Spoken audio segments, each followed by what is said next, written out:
Hello everyone. My name is Art Russell. Welcome to my channel. In this video, I'm going to share some information about the law of attraction with the hope that it will help improve the quality of your life. Now, there's one caveat about this information. For it to be of any value or benefit to you, it has to be applied. My interest in the law of attraction goes back many years to when I was a teenager and first discovered books such as Think and Grow Rich by Napoleon Hill and The Power of the Subconscious Mind by Joseph Murphy. Now, at the time, I clearly didn't understand the content of those books, but I was still fascinated with the subject. And as the years progressed, I kept diving deep into the subject of the law of attraction with books such as The Master Key System by Charles F. Ennell or The Magic of Believing by Claude Bristol. All in all, I read more than 100 books on the law of attraction, gaining more knowledge as I went, but a big part of the problem with my understanding was that I was deeply rooted in the egoic perspective. Now, this is no surprise because we're all conditioned to believe unconditionally that we're the person. And this is part of the deeper message regarding the law of attraction, that we're so much more than the person that we assume to be. So in this video, I'm going to read some quotes from The Science of Getting Rich by Wallace D. Wattles. It was a book that was handed to Rhonda Byrne by her daughter. I believe it was in PDF form. And the content of the book is still available for free, I believe, in PDF form. Now, I'm going to read from a book tonight, but I'm not going to share it on camera because I believe that the copyright can apply to the way the book is put into form, but the content is in the public domain to the best of my knowledge. And that's the only reason I'm going to read a few quotes from it. So, there are a few key principles about the law of attraction, which is real and it does function. It's functioning all the time. We don't turn it off. It's always working. As I said, one of the key problems in my personal situation was that I was trying to apply it from the perspective of art, and also was still operating under the materialistic paradigm of the world. We're conditioned to believe that we are a person in a world made of matter. The teachings related to the law of attraction turn that end for end, really, or inside out. We see that the nature of the world is very different than we've been conditioned to believe it is. So let's begin with some of the quotes and see if that can help you make sense of the law of attraction. So again, I'm reading from The Science of Getting Rich, and here's the first quote. The monistic theory of the universe, the theory that one substance appears to manifest itself as the many elements of the material world, is of Hindu origin and has been gradually winning its way into the thought of the Western world for 200 years. Now, this book was written about 100 years ago, so we can certainly add to that. So the monistic theory of the world, theory of the universe, the theory that one substance appears to manifest itself as the many elements. Consciousness. That's the one substance. Now, we can also refer to it by religious terms, God, or scientific terms, a unified field, but that everything arises out of one substance. That's one of the key messages, and I wouldn't have got that, wouldn't have understood that when I first began reading this material many, many years ago. Here's another quote. Everything you see on earth is made from one original substance, out of which all things proceed. Okay. Now, I've mentioned this many times in my other videos, but all of the objects, all of the events, all of the persons, all of the circumstances in our nighttime dreams are made of one substance, consciousness. So, this is, again, key.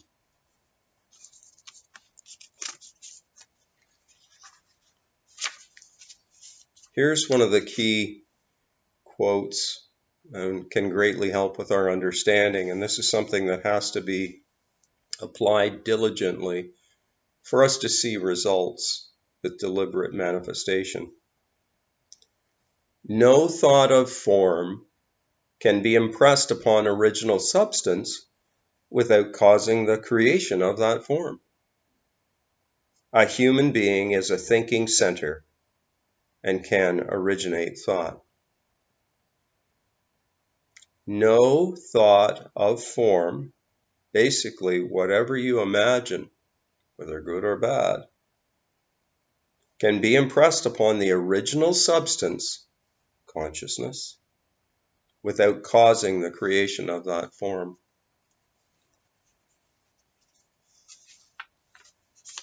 Here's another. It requires power to think health when surrounded by the appearances of disease, or to think riches when in the midst of the appearances of poverty.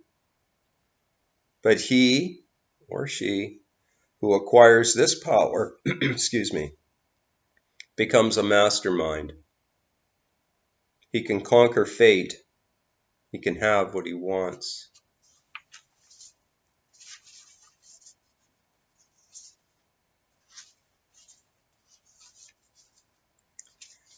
The intelligent substance, which is everything and lives in everything, lives in you.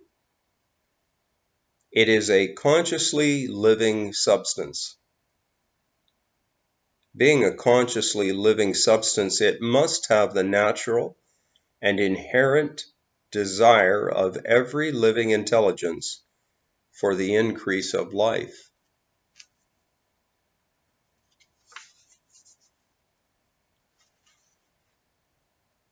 You must get rid of the thought of competition. You are to create, not to compete for what is already created. Now, from the perspective of the persons, we quite naturally believe we have to compete, don't we? We think we have to beat somebody else to the prize. Compete to get the best positions, to get the raise, to get the best house on the block, that kind of thing. This is saying we must get rid of the thought of competition, and I would fully agree.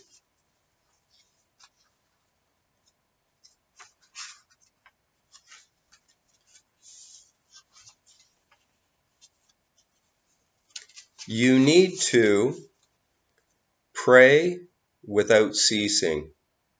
And by prayer, I mean holding steadily to your vision with the purpose of causing its creation into solid form and the faith that you are doing so. Now, at this point, again, I'm going to draw on a short quote that I found in the Laws of Success, a book entitled The Laws of Success by Paramahansa Yogananda. Short line in a very thin book. The mind is the creator of everything. Boom. That helped to break my old belief system about, well, wait a second, I thought I'm the doer. Art Russell has got to come up with, not the ways. I knew to trust that the way would come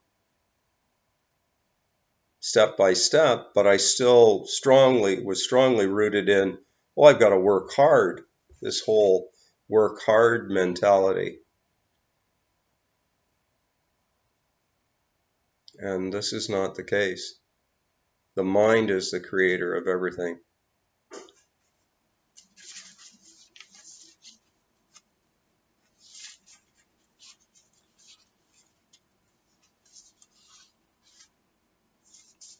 Here's an important one. When you enter upon the creative plane of thought, you will rise above all these things and become a citizen of another kingdom. Starting to recognize yourself as spirit, impressing a thought, a belief, a vision into consciousness, and trusting that it's going to be created. You are never to regard the supply as limited or to act in a competitive manner. Whenever you do fall into old ways of thought, correct yourself instantly, because when you are in the competitive mind, meaning believing that you are the person again, you've fallen down again, you've gone down in your level of consciousness, and believing that you're the person, and it's got to be, I've got to come up with a way. No. Your main task is to know what you desire and impress it into the mind gently. The subconscious responds to our feelings, and we must feel as though we have our desire achieved now, because that's the only, it's not really time. It can only be experienced in the now. Can't be experienced in the past, can't be experienced in the future. We plan for the future, we hold a vision for the future, but when we experience it, it's experienced now. This is key. And that's why we go into the stillness, visualize, and it doesn't take very long each day, but affirmations that are based in I am, because from I am we're invoking from our highest nature, just I am that I am, awareness itself. Become very still, maybe for 3 or 5 minutes, and impress either a scene that implies that our goal has been achieved, because we want to be very specific in our blueprint that we hand over to the mind. Not that our goal will be achieved or it'll always be out from us, but that it is achieved. That's a blueprint in the now from the point of I am. Whenever you do fall into old ways of thought, correct yourself instantly, because when you are in the competitive mind, the body mind or the person, you have lost the cooperation of the supreme power.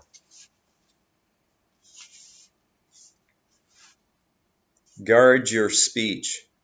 Never speak of yourself, your affairs, or of anything else in a discouraged or discouraging way. And here's the last quote from this book tonight. Too much stress cannot be laid on the importance of frequent contemplation of the mental image, so your vision.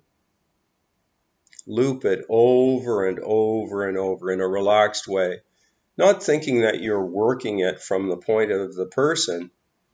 Go into the quiet space where you know yourself as spirit and just hold the vision or say your affirmations in a relaxed manner. This is one case where working hard at something actually works against us. So do the work gently, suggesting to the subconscious that you already are this, and it will manifest.